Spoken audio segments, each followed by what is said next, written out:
So, good afternoon, everybody. Welcome to this live video. I decided to do this video because I saw that the video that I did yesterday regarding this humiliation of the Nigerian diplomat in Indonesia did not go well with a lot of people. And I thought that I will make some clarification. First off, it's very important to point out that I am not in support of what happened to him.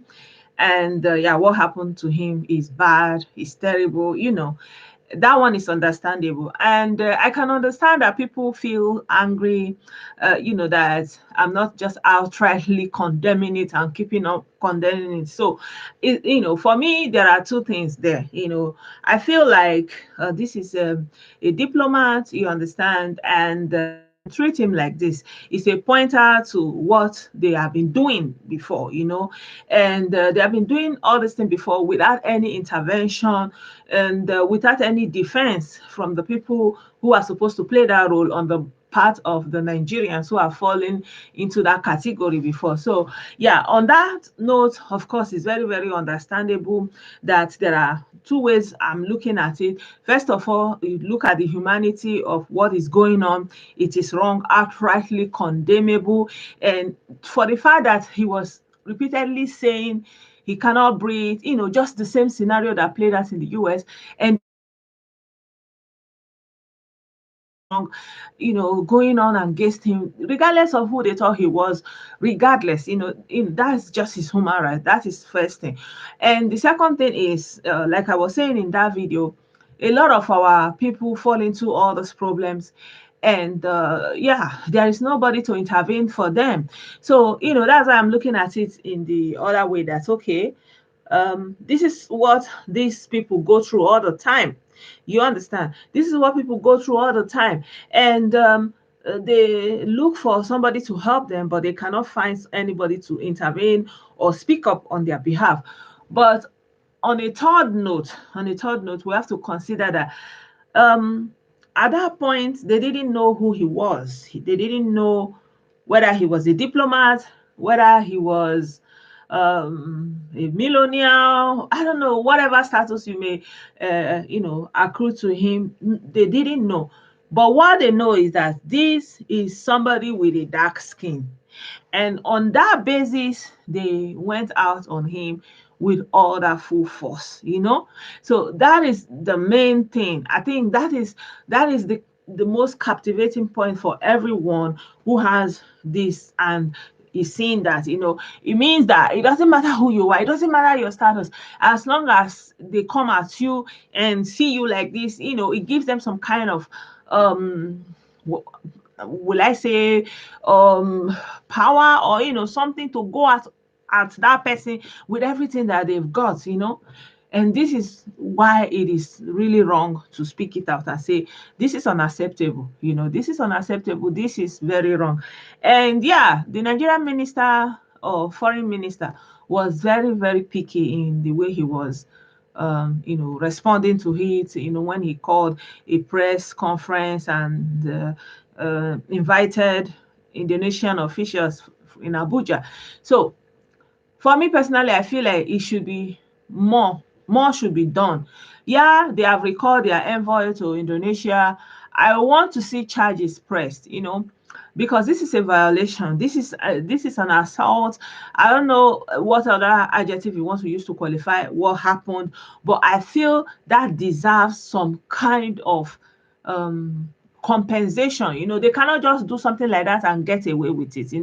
I feel like Nigeria should just bone anything, like just go at it. And this is what they think, this is how they have seen this thing, regardless of whether it's a diplomat, whether it's just an ordinary citizen of Nigeria, whether it's just any other African citizen. This is just not what you do. And I would have loved that Nigeria would take the case or take it up to the international court. Like, let there be a how will I put it, a lesson for anybody that just goes at somebody because they are like this, and begin to treat them anyhow.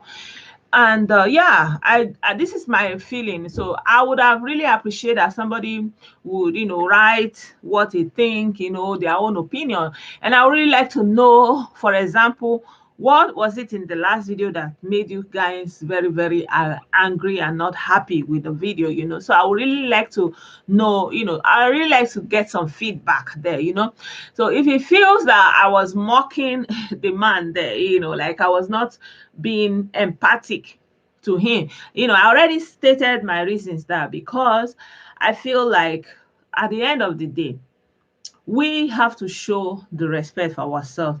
We have to begin to do the work we're supposed to do. So all our elected officials and all the people who represent the country, the Nigerian state in any capacity, it is time for them to start doing their job, because at the end of the day, when they leave the shores of Nigeria, when they are just walking on the streets, they don't see them any differently than any other person that just maybe they crossed the ocean and got there. Like it doesn't matter how they got there. Once you are there, it's the same eye they are using to see you all. So it will be better if our people can do better at home in all their positions of power. Of course, this is a wish. And it's also of note to these Indonesians, because when they leave Indonesia and come, for example, to Germany, they begin to complain of racism. They begin to say, oh, look, they did this to them. But look at what they are doing in their own country. And, when they go to America, they'll say, oh, it's Asian hate, all those kind of a thing. But when they go back to their Asia, they do worse. They do worse. They always do worse. So somehow when I look at what is going on, I just feel like, we should just do better for ourselves. We should just do better for our citizens. We should just step up our game. We should show respect to our own people. We should stand up for them. We should speak up for them. We should always intervene, provide consular services where they are needing it in time. If a Nigerian was going through this kind of situation, that the ambassador and his diplomat community there will step in and speak up and provide the support, provide the consular. Because if they continue to see these things regularly, constantly, they will know that yes, it's not business as usual.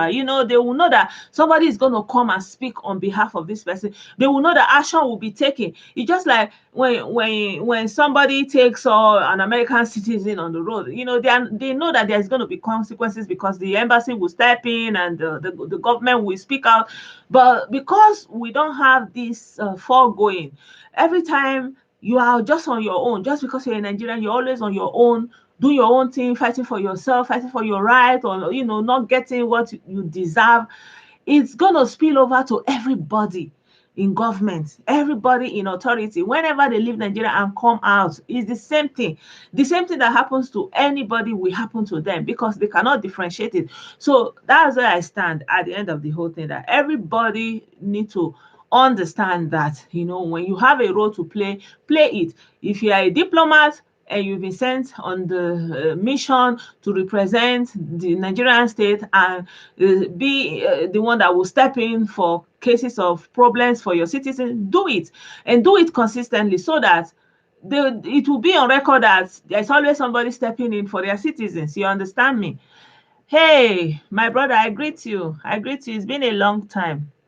So, yeah, I was talking about what happened with the Indonesian man, the Indonesian, how will I put it, the police, the immigration officers of Indonesia that, assaulted the Nigerian diplomat. So I did a video yesterday and I saw that I didn't go down with a lot of people, so that's why I'm trying to have a reaction to that video and maybe make clearly my position. No, I didn't see your message. I didn't. I didn't see the message. I don't know. Maybe did you put a link? Maybe if you put a link, then it will be deleted. But I don't know. I don't know. Yeah. So I saw that a lot of people were not happy with how I addressed what has happened. But this is how I am seeing it. Like I keep saying, it's my personal perspective. And it's always good to say that there is not a universal truth or something. This is from my own perspective, the way I'm looking at it, this is what I'm seeing. You understand? So you cannot intervene for your people every time, but somehow magically, it now happens to you, and you expect differently. You understand me? Oh, okay, no problem, no problem. So, yeah, they didn't do what they are supposed to do. Most times people run into trouble. Of course, I know there are some troubles that they are like, they brought it on themselves. Like when people go and commit, that's not what I'm saying. But there are legitimate cases where people are like roped in, when people, are falsely accused, so many things going on. And they are literally on their own. Nobody steps in on their, for them, not from the embassy, not from the Nigerian state, nothing, because they never thought that it will ever get to them. They feel like there are some miscreants, some hoodlums and something like that. But they forget that when these people are looking at us, they don't know who is a hoodlum, they don't know who is a this. They just put all of us in one basket like that. Not that I'm condoning it, that's just the reality of it. So I really appreciate that the Nigerian authorities will take this up and not just leave it there. It will be very important if Nigerian authorities will take this thing up, make litigation so that there will be some form of compensation and some kind of punishment for those people that did something like that. That this is not the way to go. This is not the way to treat anybody, not just black people. This is just outrightly wrong. You understand me? So, yeah. Okay, yeah, it's still asking me to allow it in the part of this word. Okay.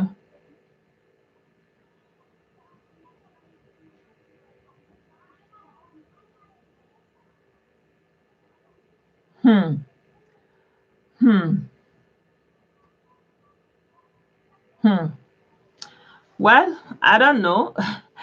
I don't know. Like, I tend to try to, I don't know, like, I know this is their perception of us, but I don't want to internalize that thought. I just like to leave it out, when I'm looking at the issues, because people have their prejudices. People always have their biases and their prejudices, and everybody and every people, every group of people, every collection of people at any point in time, they will have some people that their biases, we make them to use whatever they have against a group of people, a person, a gender, all those kind of a thing. I feel like it's always there. Something like that is always there. You understand? Like, when people have that power, I acknowledge the fact that they have this against us, and they look at us as backward. Why? Because the people in charge of our countries, they are not doing what they are supposed to do. Like when you give some, when they have the resources to build roads, to build amenities, to build infrastructure, to elevate the living standard of their people, they don't do that. And they take all the money, they go run abroad. You see, so at the end of the day, the respect and the acknowledgement we are looking for, it has to start from us. Like that's the way I see it anyway. I feel like our validation must come from within us. Our validation of who we are, what we can do. We have to, we don't have to prove ourselves to anybody, but our validation will come from us, and it will be visible to everybody, from our living standard, from the way our countries are, and in the way we are dealing with each other.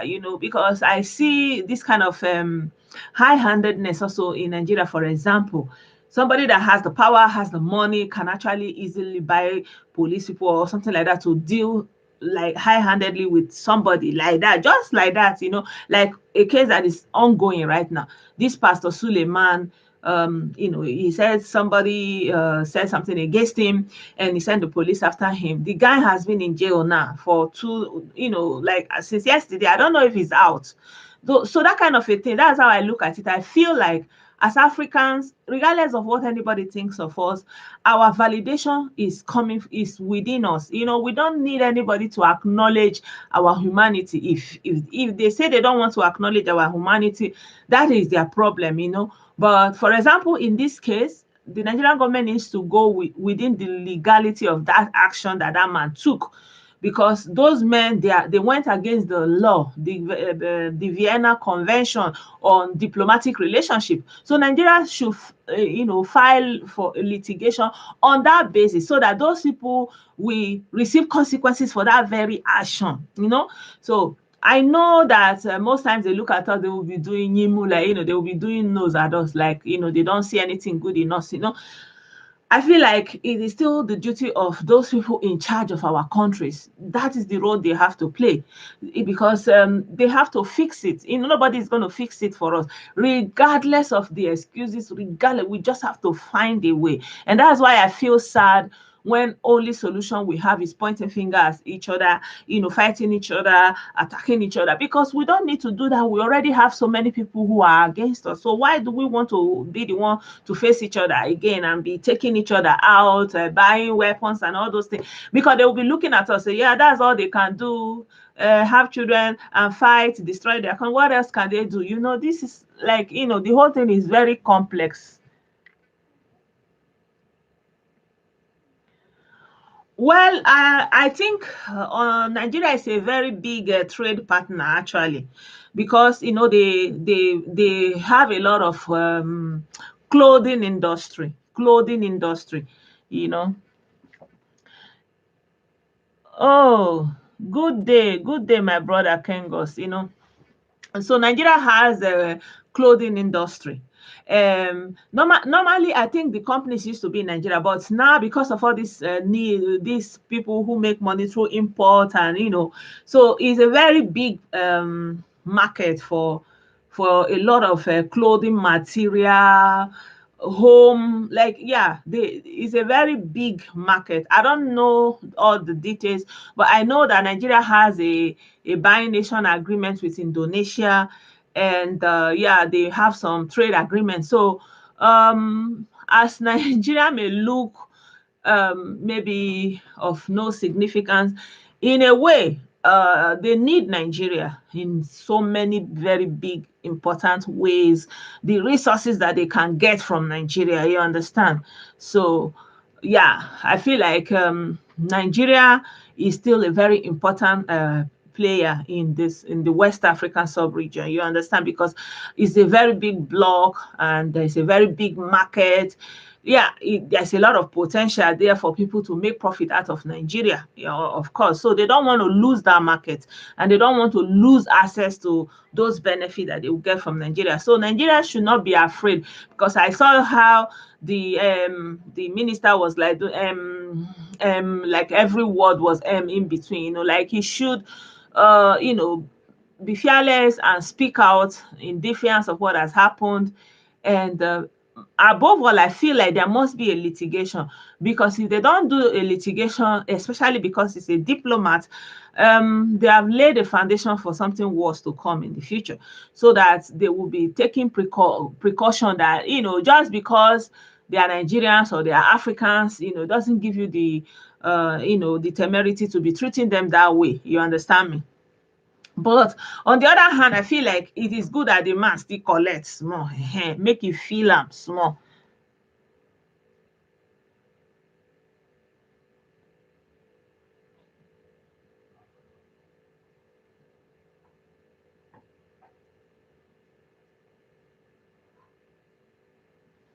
Ah, okay, okay.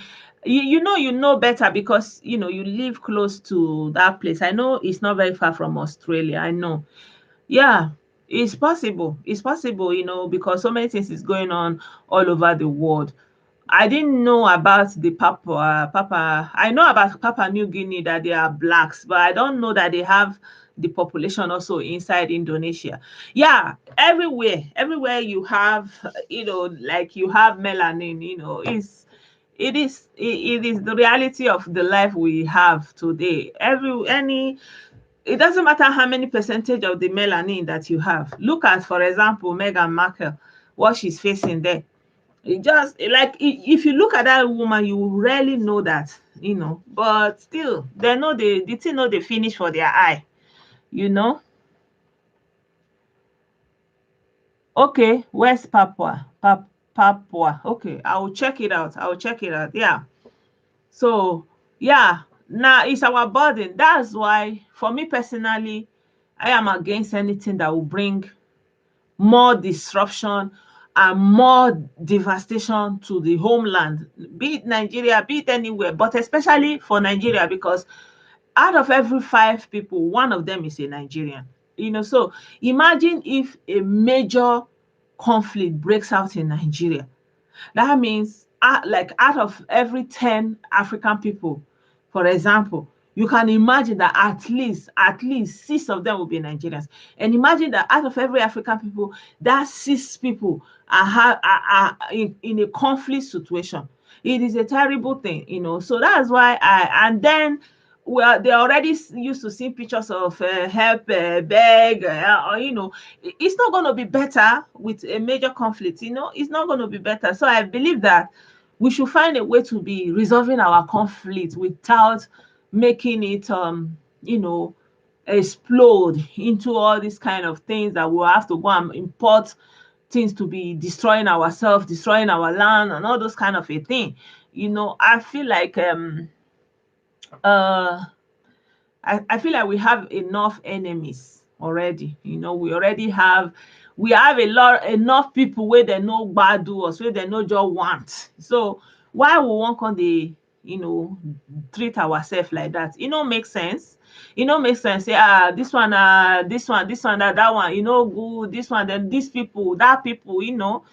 And at the end of the day, when we come out, like this man now, I don't know what tribe he is. Maybe he's a northerner, maybe he's an easterner. I don't know. But nobody cares about that. What they know, they are seeing somebody like this. It's the same thing here in this Germany. If you have this thing like this, it's not easy.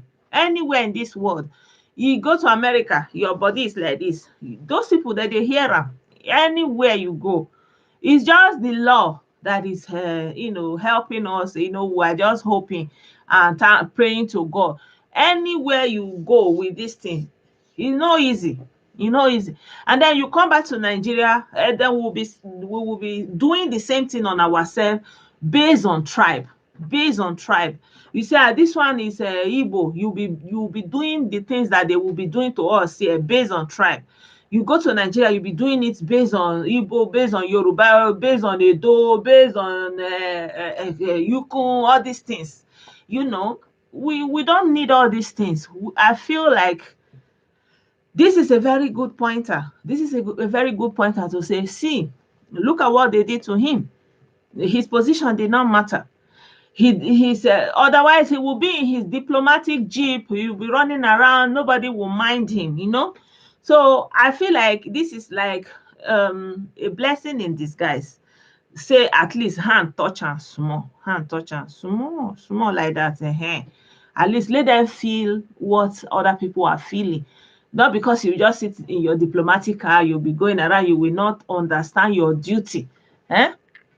Thank you, my brother. So you will not understand your duty. You'll be feeling that you are insulated. All those people. So I feel say, at least God say, hand touch am small. Kpere. People have gone through worse. People have even lost their life in that Indonesia. They come your embassy, they tell you, say, help us, help us. You go lock up. You go say, make security pursue them. You see? So now his tenure is almost over. That trauma, he will live with it for the rest of his life.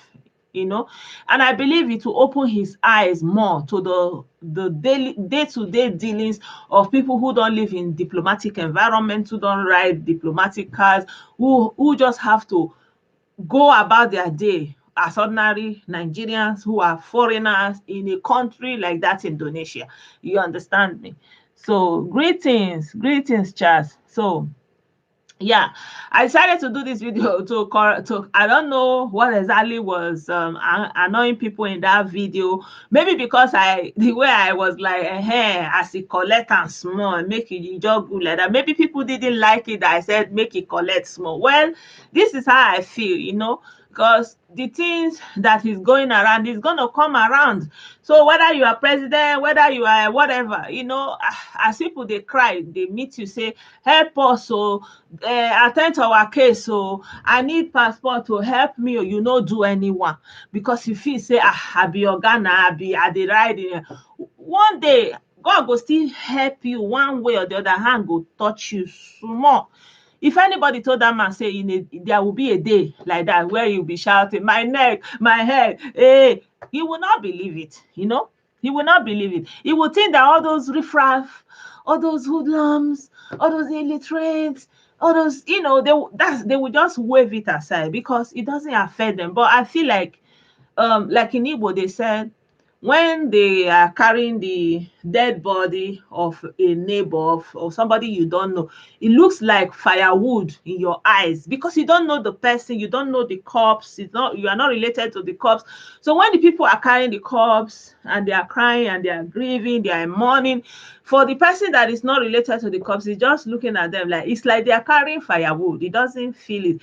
I feel this is the how I can relate with the relationship of our diplomats in the abroad to their citizens that they have come there to represent. They just look at them like that corpse that they are carrying, that their people are mourning, and it looks like firewood to them. They don't feel moved, they don't feel perturbed, they don't just care. So if God willing that a day will come and it will be that very day the man go come collect small, who am I? So be it. So there's a lesson for it. So first of all, I've said that it is condemnable, it's unacceptable. And second of all, I wish that the Nigerian state will sue the Indonesian immigration and fish out those culprits and let them be punished and let that man be compensated for the trauma he has gone through, medical treatment, all those things. That one must be done. And third of all, let everybody sit up and do their work. If you are the governor, do your state, build your home, repair your road, build health, improve the life qualities of your people. If you are the president, we need to do what we have to do in our homeland because our validation is going to come from within us. So if we are living in conditions that are subhuman and drinking water that even animals will be afraid to drink, all those kind of a thing, like sometimes when they show you the source of water of some communities, you will just be wondering. So, for example, in today's world, people are putting all these things on social media. The whole world are looking at it. You know why I stopped putting up all these pictures of all those schools that are dilapidated and there are still children inside it? Because even though as much as we want to highlight that, look at the schools that they are putting the children in, look at the kind of schools that children are going. Sometimes rain is falling, the children are huddled up in one corner. Sometimes the whole building is collapsed, the children are just in one corner. Then there are maybe one teacher in the whole school. Is a nice. So it's good to point it out. But on the other hand, you'll be looking at when outsiders, people who are not from Nigeria, are looking at this thing and they are looking at you like me that I'm presenting this thing, how are they not sure that that is the kind of school that I went to? Because they don't know, they were not there. So somehow we are trying to expose these things, but somehow we are also showing all these people who see us as we are not something to be giving them reason and point. Say, oh, look at, hey, see how they are drinking. Oh, look at the kind of school they go to. I remember one video I saw. They were showing a teacher trying his best to teach the children about computer without a computer. Like the children have to use their imagination. He draws something and say, you do like this, you do like this. And they did that video. Of course, it's funny. He say, oh, look at, they can't build computer and all those things. What do you think all those supremacists of other races are going to do? They are going to leave that video and be using it as a point to show their people. See these people, they can't even afford to give their children computer. They are using ordinary table to be using their imagination to be operating computer. So, because of that, most times I barely put up those kind of videos again. So maybe sometimes it's very compelling to you just want to show a little bit, but on the other hand, it's not doing us any so much good. It's not doing us so much good. But anyway, this is really what I wanted to share with you guys. This is my opinion, this is how I see it. And I hope that we all live up to our expectation. Otherwise, if they raise the hand, ask for help, please reach out, help as a diplomat, as a consular officer. Reach out and help your constituent. Reach out and help your citizens. Don't leave them stranded. There was one in Berlin here. What he was doing, he was luring, taking the women to the hotel to have his way with them before he can do passport, ordinary passport, something that they are paying for their money. So how can you be doing this kind of a thing to the people that you have come all the way to be the presence of their country in another country? They now come, they need a documents, they need a passport. You cannot do it with them for them without taking advantage of them. So at the end of the day, what do you expect other people to do? So when people are used to all this kind of maltreatment everywhere, every day or every time, it's too much of a burden. So let them wake up. If people raise hand, let them accept that hand and help. If not, one day that hand will come down and touch them too, and they will feel it. They will feel it, and by that time God would have taught them a very good lesson. But this is not our prayer, but it is what it is, and there is a lesson to learn from it for everyone. Yeah. So my people, I finished what I want to say. I really appreciate if you like the video, and yeah, if you subscribe to my channel if you are not yet subscribed, and yeah, let's keep the comments coming. Share your thoughts and opinion about what has happened to him. In my next video tomorrow afternoon, keep posted, because I'm going to have time tomorrow afternoon like this. I want to talk about there is this pastor that took the wife of his. I don't know, there are two topics I wanted to talk about. Maybe this Apostle Suleiman that is oppressing a YouTuber, because he talked about he took him out on the lie he's telling the people that he has angel paying into his account. So when the man complained, Apostle Suleiman had him arrested. The guy is still in custody right now. He's still in custody for questioning that why is he lying that angel put money in his account. Then the other story is the one that a pastor married the wife of his member. So the man came to the pastor with his wife. It's like they had problem. He report to the pastor, like play. Once he enter another, the pastor have married the woman, and the man now came on social media to cry. So I feel like these are two important topics that I'm going to talk about. Let me know which president you will want, which one you want me to want us to discuss first, because I have some time this tomorrow. I'll be able to do it, and maybe the other one I'll do it as an on-demand video. So for now, I will leave you here, my people. Thank you so much for keeping with me up till now. And yeah, do have a nice day ahead. Bye for now.